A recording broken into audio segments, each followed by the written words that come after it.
Hello welcome back to the tasty table. ഇന്നൊരു ചക്കുപ്പേരിയുടെ recipe ആയിട്ടാണ് ഞാൻ വന്നിരിക്കുന്നത്. ഇപ്പം നാട്ടിൽ ചക്കയുടെ മാങ്ങയുടെ സീസൺ ആയിരിക്കും അല്ലേ.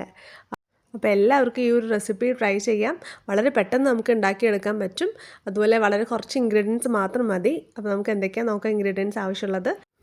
1 കപ്പ് നാളികേരം, പാകത്തിന് ഉപ്പ്, പിന്നെ വേണ്ടത് ചില്ലി ഫ്ലേക്സ് ആണ്. അത് നിങ്ങളുടെ എരിവിനനുസരിച്ച് നിങ്ങൾക്ക് എടുക്കാം. ചെറിയ ഉള്ളിയും പിന്നെ വെളുത്തുള്ളിയും ജസ്റ്റ് ചതച്ച് വെച്ചിട്ടുള്ളതാണ്. പിന്നെ വേണ്ടത് 1/2 ടീസ്പൂൺ മഞ്ഞൾപ്പൊടി. ഇവിടെ ഞാൻ പച്ചച്ചക്ക എടുത്തിരിക്കുന്നത്, അതായത് കുറച്ച് മൂത്ത പച്ചച്ചക്കയാണ് എടുത്തിരിക്കുന്നത്. അതായിരിക്കും കുറച്ചും കൂടി ടേസ്റ്റ് കേട്ടോ. അത് ചെറുതാക്കി കട്ട് ചെയ്ത് വെച്ചിട്ടുള്ളത്. പിന്നെ വേണ്ടത് 2 തണ്ട് കറിവേപ്പില. ഇനി നമുക്കൊരു പാൻ എടുക്കാം. അതിലേക്ക് പാകത്തിന് വെളിച്ചെണ്ണ ഒഴിച്ചു കൊടുക്കാം.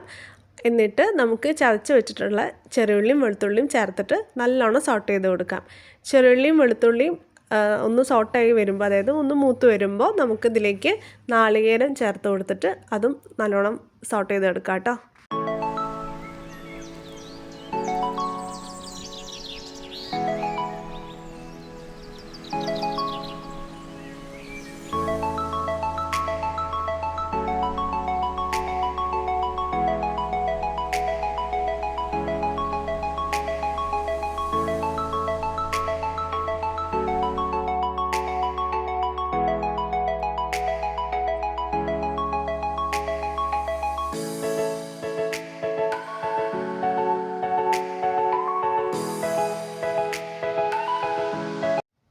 നാളികേരം നല്ലോണം മൂത്ത് വന്നിട്ടുണ്ട്. ഇനി നമുക്കിതിലേക്ക് മഞ്ഞൾപ്പൊടിയും പിന്നെ ആവശ്യത്തിന് ചില്ലി ഫ്ലേക്സും ചേർത്ത് കൊടുത്തിട്ട് നല്ലോണം വഴറ്റി കൊടുക്കാം കേട്ടോ.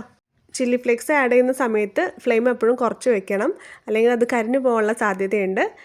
ഇനി ആ ചില്ലി ഫ്ലേക്സ് നല്ലോണം, അതായത് അതിൻ്റെ റോ സ്മെല്ല് പോകുന്ന വരെ നമ്മൾ നല്ലോണം വഴറ്റി കൊടുക്കാം കേട്ടോ. ഈ ഒരു ടൈമിൽ നിങ്ങൾക്ക് കറിവേപ്പിലയും ചേർത്ത് കൊടുക്കാം.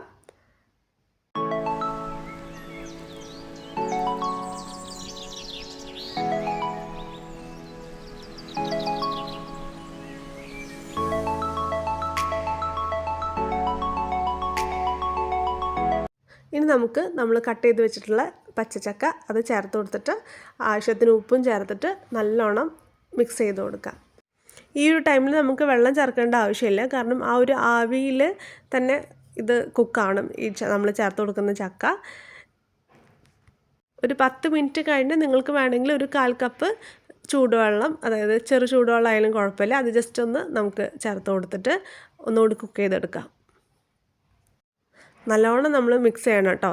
നമ്മൾ ചേർത്ത് കൊടുത്തിട്ടുള്ള നാളികേരം ചെറുള്ളിയും വെളുത്തുള്ളിയും ഒക്കെ നല്ലോണം ഈ ചക്കയിലേക്ക് മിക്സ് ചെയ്തതിന് ശേഷം നമുക്കൊരു 10-15 മിനിറ്റ് നമുക്കിത് അടച്ച് വെച്ചിട്ട് കുക്ക് ചെയ്തെടുക്കാം.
ചക്കപ്പേരി ഇവിടെ റെഡി ആയിട്ടുണ്ട്. വളരെ ഈസി ആയിട്ടുള്ള ഒരു റെസിപ്പിയാണ്, വളരെ ടേസ്റ്റിയാണ്.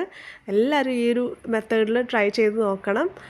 അതുപോലെ നിങ്ങൾക്ക് ഇടിച്ചക്ക ഉപ്പേരിയും ഈ ഒരു റെസിപ്പിയിൽ നിങ്ങൾക്ക് തയ്യാറാക്കി എടുക്കാൻ പറ്റും കേട്ടോ. ചോറിൻ്റെ കൂടെയും അതുപോലെ വൈകിട്ട് 4 മണിക്ക് കട്ടൻ ചായയുടെ കൂടെയൊക്കെ നല്ല ടേസ്റ്റ്, നല്ലൊരു കോമ്പിനേഷനാണ് ഈ ഒരു ചക്ക ഉപ്പേരി. എല്ലാവരും ഇത് ട്രൈ ചെയ്ത് നോക്കണം. അതുപോലെ നിങ്ങളുടെ ഫീഡ്ബാക്ക് കമൻസിൽ എഴുതി അറിയിക്കണം. എൻ്റെ വീഡിയോസ് ആദ്യമായിട്ട് കാണുന്നവരാണെങ്കിൽ പ്ലീസ് ടു സബ്സ്ക്രൈബ്. സൈഡിൽ ബെൽ ബട്ടൺ ഉണ്ട്, അത് പ്രസ് ചെയ്തിട്ട് ഓൾ എന്നൊരു ഓപ്ഷൻ കൊടുത്താൽ നിങ്ങൾക്ക് ഞാൻ ഫ്യൂച്ചറിൽ വീഡിയോസ് ഇടുമ്പോൾ നോട്ടിഫിക്കേഷൻസ് വരും. എൻ്റെ വീഡിയോസ് ഇഷ്ടപ്പെട്ടാൽ please do like, share and subscribe. Thank